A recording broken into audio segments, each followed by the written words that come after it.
Hello everybody, I am here today with a very special guest, Eli Shaaf, who flew in all the way from Charlotte, North Carolina to come to the expo.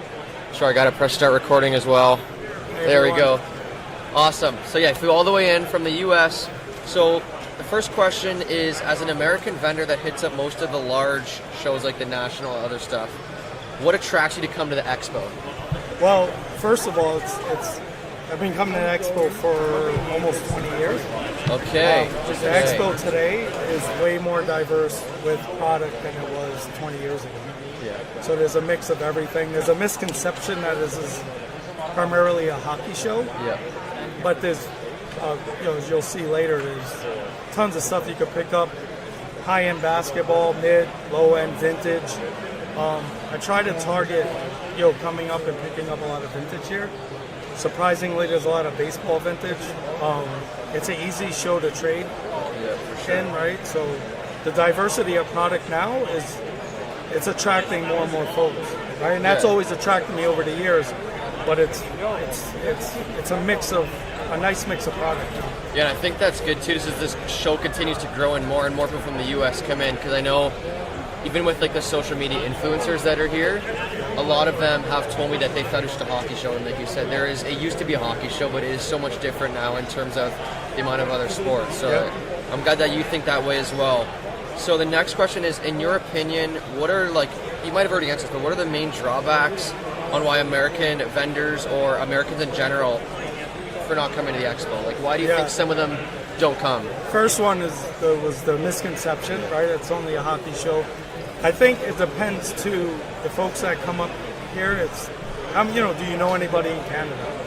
What are the requirements for, making travel cross-border? Right? You need a passport. It's not like going to the show state to state. It doesn't matter. But when you cross over, folks aren't familiar with exchange rates.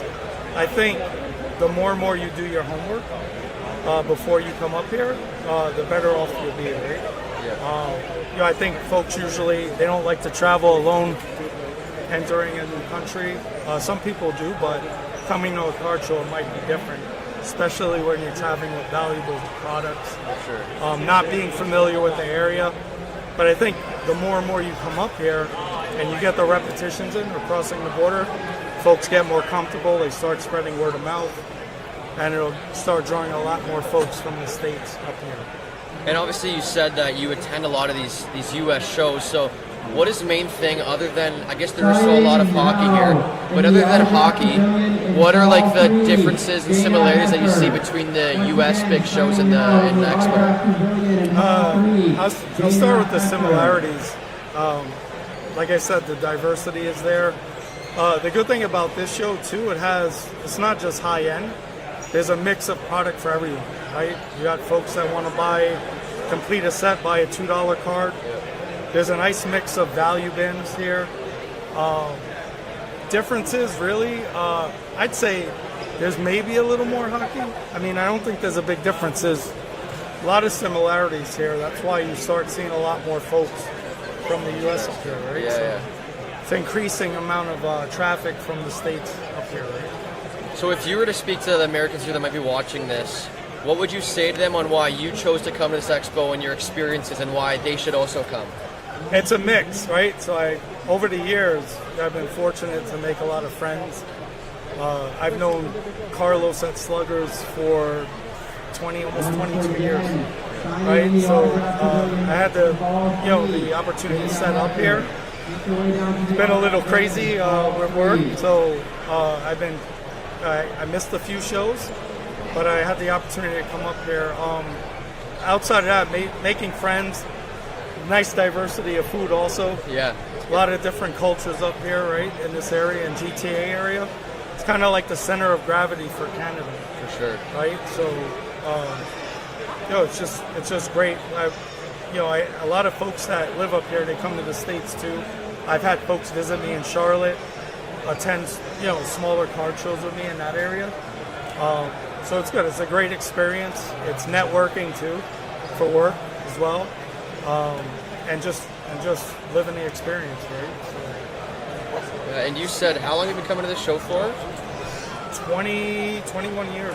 So how have you kind of seen it grow and change in terms of like, I know you've mentioned a lot about this, but like how is your plan coming to these shows about what you want to buy or what you think is going to be there? How has that kind of changed over the years? That's a good question. So, you get, the more and more you come here, you start meeting reoccurring vendors, folks that are just staples in this card show, and you know what they have, right?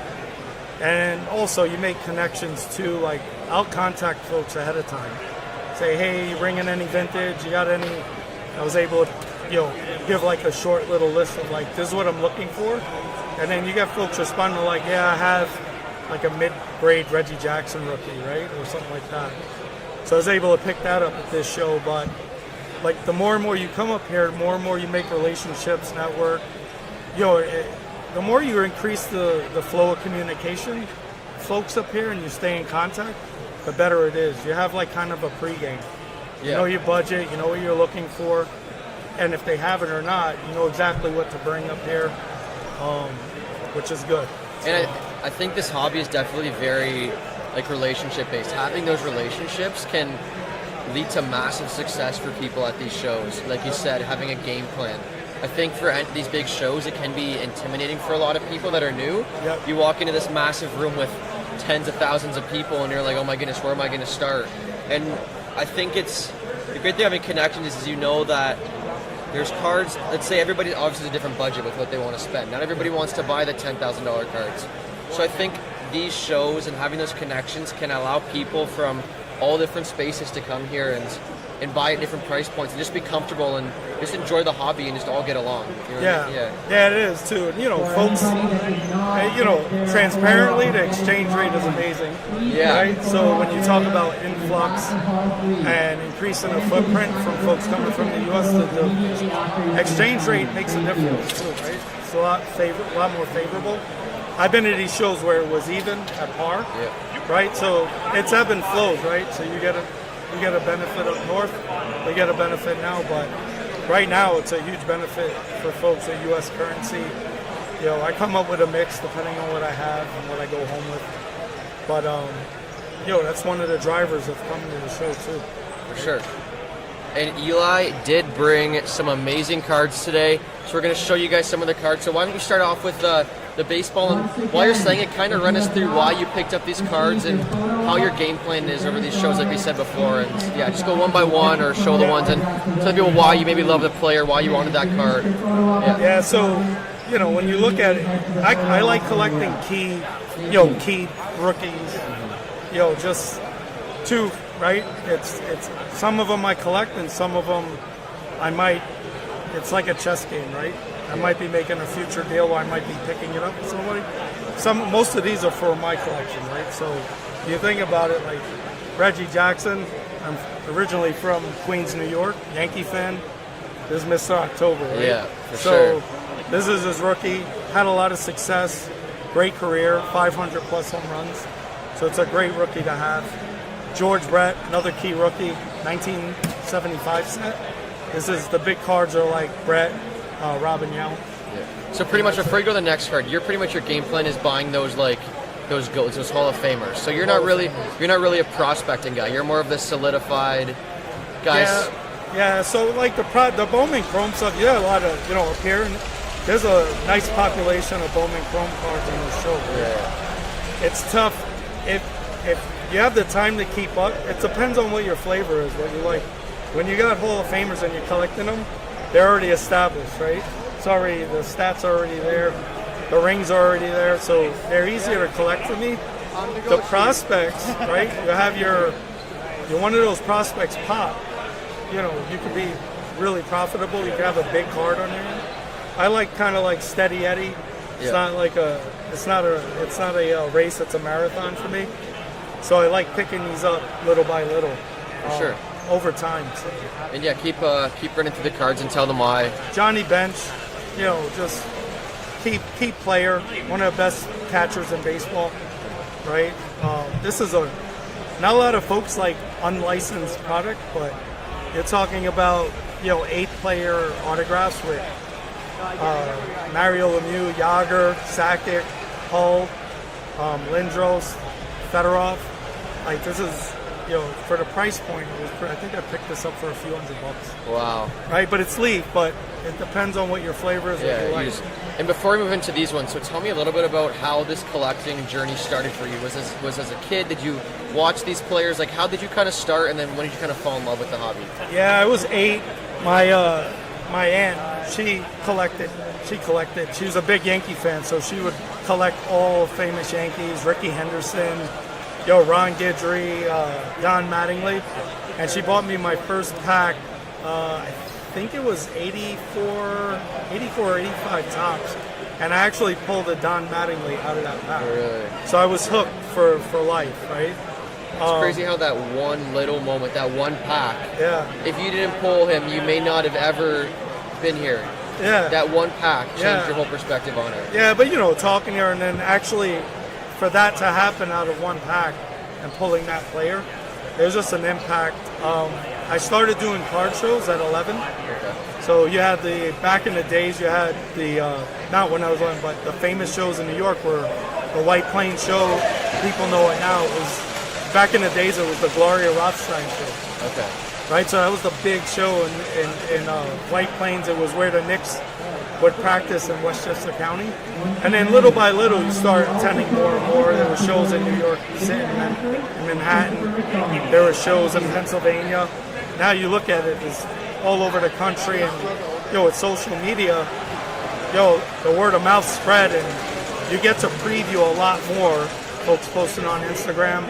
Like I mentioned, you kind of, the shows, you attract to the shows because you're previewing a lot of stuff that's going to be happening at the shows, and it just gets everybody jazzed up to attend. For sure. So Sure, go ahead, Diego, go ahead. Keep going. No, but another one is the 86 set. Going into that first pack I pulled, it was in mid 80s, and then right after that, all the 86 Fleer came. All the basketball, yeah. I'm a New York guy, so I know Jordan is the best card in that set, but I'm a Patrick Ewing. Okay, yeah. So that was his rookie as well. So I've been collecting that over the years, little by little, collecting the higher grade cards like the PSA 10s, the 95s, and we can preview, some of the ones that I picked up. For sure, yeah. Show them and tell them like why each player is special to you. And obviously, you talked about how you like them in high grades. I think that's obviously a big thing for you is getting them in those grades where they're even more rare. Yeah. So when you look at this show too, I found these all in one table. To find, I'm trying to collect as many 86 Fleer 95s PSA 10s. For this particular showing, I picked up 31 95s. Wow. Right? Yeah. In one sitting. And it was a big trade. Traded Jordan Auto, traded Crosby Ultimate Rookie. So I think, a couple other cards, I think I paid strong for it, but to get all of these cards in one sitting is rare. And that just goes to show you from what we talked about earlier, the diversity of this show. I don't remember ever having this at one table, being able to pick something like this up. And I also was able to get a Jordan rookie too. It's not a 9.5, it's an 8.5, but those are always key cards to pick up, and you wind up trading up with that. So Okay. we can show it if you want. Yeah. Show the all like the ones. Obviously, he picked out when he came here. He showed me all of them, and we kind of picked out. He mainly picked out the ones that really are like the Hall of Famers or the best players. So, kind of run us through the cards. Tell us about the players, if you grew up watching them, what you thought of them, all that stuff. Yeah, the GOAT, obviously Jordan, right? If this was a 9.5, I'd be super excited. I'm excited already, but I wouldn't stop smiling if I. Is that your highest grade for Jordan that you own? Yeah, I've never had a higher grade. I think I had a BGS, a PSA 8. Okay. So to me, I mean, the PSA 8 and the A5, similar, but this one's special because it's 0.5 away from a 9. Okay. So I'm going to try to resubmit this and try to get it bumped. If I get a 9 on the two subgrades I have A5, it bumps up to a BGS 9. Wow. Well, by far, it'll be the highest Jordan I've ever owned. Yeah. So this is just you can't go wrong with this one. It's a key card. Some of the other ones, I picked out like some of the stars out of the to get some of these. It could take you several months to pick these up at different cards. Talking about like Burbank, and some of them, they're more frequent, but just to travel to those shows and and have to, you're going through that whole footprint, going to these shows and picking all these up. It could take several months. So. For sure. Byron Scott, right? There's a key card. Dr. J. Julius Irving. Is that that's not his rookie though, right? No, That's but this was when he was hot with the Moses Malone. They were going up against the Lakers, right? So there's a lot of big games, finals with Lakers versus Sixers. Yeah. So this is a key card at that time. Brad Davis, this like not a superstar, but this is depending on where it is in the set. Some of these guys are harder to get in the 9-5. So. It also depends on population too. Okay. Charles Oakley, Knicks fan again, right? Yeah. Key player on the Knicks over the years, fan favorite. Sam Perkins, great player, played with the Lakers, but big college star, right? With Tar Heels, played with Jordan. Charles Barkley, right? One of the GOATs, right? From a forward position. And Larry Legend, Larry Bird. Right, so these are all folks I grew up watching in the 80s, right? So I grew up watching basketball. Primarily, I started watching in early 80s till now, right? So these are all key cards from that era. And I think that's too with a lot of the kids collecting nowadays is I understand for you want to buy who you see on TV, you want to buy who you look up to, Yeah. and it's cool to see that you are still buying those guys who you grew up watching. Because it brings back memories for you, obviously, as a kid, and you're allowed, like, maybe as a kid you couldn't afford those cards when you were 10 or 11, but now, when you're older, you can, and I think it's just really cool to see how a collector like you can evolve as you continue to stay in the hobby, and you go from a child to an adult. Yeah, you got situations like that. You have to go to your parents and you're like, hey, I want to buy a 5. Back in the 80s, I think Jordans were several $100s, right? You go to your parents and you ask them for that. You look at the time value of money now, you have kids walking around the show with thousands of dollars. That wasn't the case back then.